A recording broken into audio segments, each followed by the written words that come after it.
Punjab cabinet ने कई अहम फैसले लए ने। कल मीटिंग हुई सी। झोने की सीधी बिजाई ते 1500 रुपए प्रति एकड़ नूं हरी झंडी दी गई है। नाल ही 1700 तो वध रिटायर्ड पटवारियां नूं 1 साल दे लई आरजी तौर ते दोबारा रखण दा फैसला कीता गया है।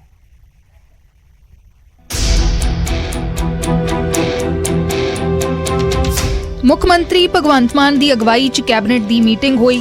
मीटिंग च कई वड्डे फैसलियां ते मोहर लगी है। किसानां दे नाल पटवारियां नूं लैके वड्डे फैसले लए गए ने। झोने की सीधी बिजाई नूं लैके मुख्यमंत्री दे वल्लों 1500 रुपए प्रति एकड़ की सहायता देने का ऐलान किया गया सी। कैबिनेट ने इस फैसले नूं मंजूरी दे दी है। शहीद पुलिस कर्मियों के परिवारों लई सहायता राशि 50 लाख रुपए तो वधा के 1 करोड़ रुपए कर दी गई है। इस तो इलावा पटवारियां की कमी नूं लैके भी एक वड्डा फैसला लिया गया है। 1700 तो वध रिटायर्ड पटवारियां नूं 1 साल लई आरजी तौर ते मुड़ तो नौकरी ते रखिया जाएगा। नवीं भर्ती भी जल्द होएगी। ਜਿਹੜਾ ਸ਼ਹੀਦਾਂ ਦੇ ਪਰਿਵਾਰਾਂ ਨੂੰ 50 ਲੱਖ ਰੁਪਏ ਦਿੱਤਾ ਜਾਂਦਾ ਸੀ ਉਹਨੂੰ 1 ਕਰੋੜ ਰੁਪਏ ਕੀਤਾ ਗਿਆ। ਉੱਤੇ ਅੱਜ ਫੈਸਲਾ ਹੋਇਆ ਔਰ ਦਿੱਲੀ ਦੀ ਤਰਫ ਤੇ, ਕਿਉਂਕਿ ਦਿੱਲੀ ਦੇ ਵਿੱਚ ਆਮ ਆਦਮੀ ਪਾਰਟੀ ਸਰਕਾਰ ਸ਼੍ਰੀਮਾਨ ਅਰਵਿੰਦ ਕੇਜਰੀਵਾਲ ਜੀ ਸੀਐਮ ਦਿੱਲੀ ਦੇ ਰਹਿਨਮਾਈ 'ਚ ਆਲਰੇਡੀ 1 ਕਰੋੜ ਰੁਪਇਆ ਉੱਥੇ ਫੈਸਲਾ ਕਰ ਚੁੱਕੀ ਸੀ। ਦੂਜਾ ਫੈਸਲਾ ਜਿਹੜਾ ਹੋਇਆ, ਕਿਉਂਕਿ ਪਟਵਾਰੀਆਂ ਦੀ ਕਮੀ ਜਿਹੜੀ ਹੈ ਬਹੁਤ ਚਿਰ ਤੋਂ ਚੱਲੀ ਆ ਰਹੀ ਸੀ। ਪਿਛਲੀਆਂ ਸਰਕਾਰਾਂ ਨੇ ਇਹਨਾਂ ਤੇ ਗੱਲਾਂ ਤਾਂ ਕੀਤੀਆਂ ਲੇਕਿਨ ਧਿਆਨ ਕੋਈ ਨਹੀਂ ਦਿੱਤਾ। पर मानयोग मुख्यमंत्री भगवंत मान जी जोड़े है उन्होंने किसानों को राहत देने कि पेंडू सर्कलों के पटवारी बहुत घट है और तकरीबन 1766 पटवारी जोड़े है रिटायर्ड पटवारी जिन्हों की उम्र 64 साल तो थले होएगी और उन्होंने उत्ते कोई करप्शन का चार्ज ना हो और पाक साफ होने उन्होंने दामन जोड़ा सर्विस अच्छी हो उन्होंने तरजीह दी जाएगी। तीसरा सीधी बिजाई जी हो रही 1500 रुपया उसका भी कैबिनेट ने हरी झंडी दी। 1500 रुपया जोड़ा हैगा उहदे ते भी फैसला किया। इन्हां फैसलियां तो इलावा मीटिंग च किसानां दे धरने नूं लैके भी चर्चा हुई ते कहा गया कि सरकार किसानां दीयां सारियां जायज़ मंगां मन्नेगी। हालांकि सरकार अपने पद्धर ते लोक भलाई दे फैसले जरूर लै रही है, पर सरकार दे सामने सब तो वड्डी चुनौती सूबे दी माड़ी आर्थिकता दे चलदे इन्हां फैसलियां नूं मुकम्मल रूप च लागू करन दी है। चंडीगढ़ तो पंकज कपाही, न्यूज़ 18। सरकार के फैसले ते राजा वड़िंग ने जवाब दिता है। सवाल कीते ने सेवा मुक्त पटवारी भर्ती करन दे फैसले ते सवाल किया है। क्या है कि सरकार नवी भर्ती करे, नौजवानों नूं रोजगार देवे। सेवा मुक्त पटवारी क्यों भर्ती करने पै रहे ने? सरकार ने सेवा मुक्त पटवारी भर्ती करन दा फैसला किया है। 1 साल दे लई 1700 तो वध पटवारी भर्ती किए जाएंगे। जो रिटायर हो चुके ने उन्हां पटवारियां नूं 1 साल दे लई आरजी तौर ते दोबारा रखा जाएगा। इस फैसले नूं लैके राजा वड़िंग ने सवाल चुके ने। क्या है कि सेवा मुक्त पटवारी क्यों भर्ती करने पै रहे ने? सरकार नवी भर्ती करे, नौजवानों नूं रोजगार देवे। मैनू लगता है कि रिटायर्ड पटवारियां दी जगह ते नवे मुंडे बेरोजगारी चरण सीमा ते है मैनू लगता पंजाब दे अंदर। सो अगर रिटायर्ड्स नूं तुसी रखोगे तो फिर नवे मुंडियां नूं कद मौका मिलेगा। मैं चाहना कि थोड़ा नारा सीगा कि असीं नौकरियां देंगे। सो थानू राजीव गांधी के कातल की 31 साल बाद रिहाई हो गई है, जिस दे बाद श्रोमणी कमेटी नूं बंदी सिखां की रिहाई की आस बजी है। केंद्र तो मंग की है कि सुप्रीम कोर्ट के इस फैसले के आधार पर बंदी सिखां की रिहाई होए। हालांकि कांग्रेस ने इस फैसले ते सवाल खड़े किए ने।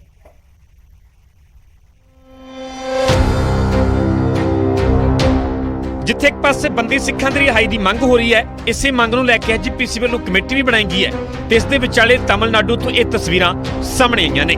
इन्हां तस्वीरां दा भी बंदी सिखां दी रिहाई दी मंग दे नाल नेड़े दा नाता है। दरअसल तस्वीरां दे विच नजर आ रहा शख्स राजीव गांधी दा हत्यारा एजी पेरारेवलन है, जिस नूं सुप्रीम कोर्ट ने रिहा कर दिता है ते रिहाई दे बाद घर दे विच खूब स्वागत भी होया। 31 सालों के बाद राजीव गांधी का हत्यारा आखिरकार रिहा हो गया। सुप्रीम कोर्ट के इस फैसले के बाद श्रोमणी कमेटी आसवंद नजर आ रही है। एचपीसी का कहना है कि इस गल की उम्मीद है कि केंद्र सरकार सुप्रीम कोर्ट के इस फैसले के आधार पर बंदी सिखां की रिहाई करेगी। राजीव गांधी के कातल नूं रिहा करन दा आर्डर होया, किसी की रिहाई हो रही है उस गल दे विच जरूर संतुष्टि है, क्योंकि ਉਹਦਾ जो भी वो व्यक्ति है उसका कोई निजी दुश्मनी या कोई ਵੱਟਦਾ ਰੌਲਾ ਤਾਂ राजीव गांधी ने नहीं सी।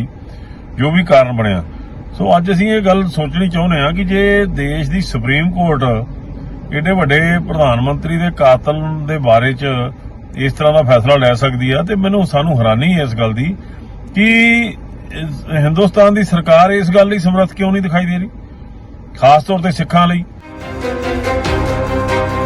ਸ਼੍ਰੋਮਣੀ ਕਮੇਟੀ ਨੂੰ ਆਸ ਵੱਜੀ ਹੈ ਜਦਕਿ ਕਾਂਗਰਸ ਨੇ ਇਸ ਰਿਹਾਈ ਨੂੰ ਲੈ ਕੇ ਮੋਦੀ ਸਰਕਾਰ ਨੂੰ ਘੇਰਿਆ ਤੇ ਸੁਪਰੀਮ ਕੋਰਟ ਦੇ ਇਸ ਫੈਸਲੇ ਨੂੰ ਮੰਦਭਾਗਾ ਦੱਸਿਆ। सुप्रीम कोर्ट का फैसला दुर्भाग्यपूर्ण है और इससे करोड़ों करोड़ों भारतीय उनकी आत्मा आहत हुई है, क्योंकि सुप्रीम कोर्ट ने श्री राजीव गांधी के एक हत्यारे को आज रिहा कर दिया। ਕਾਂਗਰਸ ਨੇ ਇਸ ਨੂੰ ਬੀਜੇਪੀ ਦੀ ਚਾਲ ਦੱਸਿਆ ਤੇ ਕਿਹਾ ਕਿ 2018 ਦੇ ਵਿੱਚ ਬੀਜੇਪੀ ਨੇ ਤਤਕਾਲੀ ਤਾਮਿਲਨਾਡੂ ਦੇ ਗਵਰਨਰ ਬਨਵਾਰੀ ਲਾਲ ਪੁਰੋਹਿਤ ਕੋਲ ਰਿਹਾਈ ਦੀ ਅਰਜ਼ੀ ਦਿੱਤੀ, ਜਿਸ ਦਾ ਕੋਈ ਵੀ ਜਵਾਬ ਨਹੀਂ ਦਿੱਤਾ ਗਿਆ ਤੇ ਹੁਣ ਇਹ ਰਿਹਾਈ ਹੋ ਗਈ। 9 सितंबर 2018 को तत्कालीन बीजेपी AIADMK गवर्नमेंट ने, कैबिनेट ने उस समय के गवर्नर श्री बनवारी लाल पुरोहित, जो पूर्व बीजेपी नेता हैं और जिन्हें मोदी जी ने तमिलनाडु का गवर्नर लगाया था, उनको यह सिफारिश भेजी कि राजीव गांधी जी की हत्या के 7 हत्यारों को रिहा कर दिया जाए। श्री बनवारी लाल पुरोहित तत्कालीन गवर्नर तमिलनाडु ने निर्णय लेने से कोई निर्णय नहीं लिया, ना हां में ना ना में, उल्टा अपना पल्ला झाड़ते हुए राष्ट्रपति जी को भेज दिया मामला और निर्णय ना लेने की भारत सरकार के नॉमिनी गवर्नर और राष्ट्रपति जी के निर्णय को ना निर्णय लेने को कारण को देखते हुए उन्होंने राजीव जी की हत्या के एक हत्यारे को रिहा कर दिया। ਦਰਅਸਲ ਪਿਰਾ ਰਿਵਲਨ ਦੀ ਰਿਹਾਈ ਦੀ ਵਜ੍ਹਾ ਰਹਿਮ ਦੀ ਪਟੀਸ਼ਨ ਦੇ ਨਿਪਟਾਰੇ ਦੇ ਵਿੱਚ ਦੇਰੀ ਬਣੀ ਹੈ। ਸਾਲ 2014 ਦੇ ਵਿੱਚ ਮੌਤ ਦੀ ਸਜ਼ਾ ਨੂੰ ਉਮਰ ਕੈਦ ਦੇ ਵਿੱਚ ਤਬਦੀਲ ਕੀਤਾ ਗਿਆ ਸੀ। ਸਾਲ 2008 ਦੇ ਵਿੱਚ ਤਮਿਲਨਾਡੂ ਕੈਬਨਿਟ ਨੇ ਉਸ ਨੂੰ ਰਿਹਾ ਕਰਨ ਦਾ ਫੈਸਲਾ ਕੀਤਾ ਸੀ, ਪਰ ਰਾਜਪਾਲ ਨੇ ਮਾਮਲਾ ਰਾਸ਼ਟਰਪਤੀ ਦੇ ਕੋਲ ਭੇਜ ਦਿੱਤਾ ਤੇ ਉਦੋਂ ਤੋਂ ਹੀ ਮਾਮਲਾ ਲਮਕਿਆ ਹੋਇਆ ਸੀ।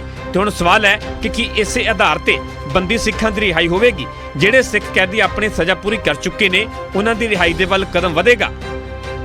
Bureau report, News 18 Punjab.